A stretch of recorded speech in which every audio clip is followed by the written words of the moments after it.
ભિલોડા નગરમાં ભિલોડા જન્મોત્સવ સમિતિ દ્વારા જન્માષ્ટમી પર્વ પર ભગવાન શ્રી કૃષ્ણના જન્મદિવસ નિમિત્તે ભવ્ય ઉજવણી કરવામાં આવી, જેમાં રથયાત્રામાં ભિલોડા પીઆઈ ડીબી વાડા દ્વારા રથયાત્રાને પ્રસ્થાન કરવામાં આવ્યું, જેમાં ભિલોડા હિન્દુ પ્રેમી ગ્રામ જનતા, સેવાભાવી સંસ્થાઓ, રાજકીય અગ્રણીઓ તેમજ ભિલોડા નગરના વેપારીઓ જોડાયા હતા. શ્રી કૃષ્ણ ગુંજનાદ સાથે સમગ્ર ભિલોડા ધર્મના રંગે રંગાયું હતું, જેમાં ભિલોડા નગરમાં 21 મટકી બાંધી મટકી ફોડનું સુશોભનનું આયોજન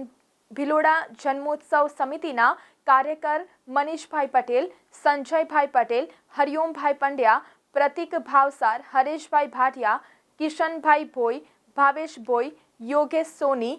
રોની કટારા, જીગર ભાટિયા અને સમગ્ર ટીમે રથયાત્રાનું ભવ્ય આયોજન કરવામાં આવ્યું, જેમાં દરેક સેવાભાવી સંસ્થાઓ ભક્તો માટે આઈસ્ક્રીમ, લીંબુ પાણી, વિસામા કરી સેવા આપી હતી. તેમજ ભિલોડા નગરની પોલીસ સ્ટાફે રથયાત્રા દરમિયાન સઘન પોલીસ બંદોબસ્ત કરી ખડે પગે રહી સલામતી અને સુરક્ષા તેમજ ટ્રાફિકમાં નિયંત્રણ માટે ફરજ નિભાવી સહયોગ આપવામાં આવ્યો હતો.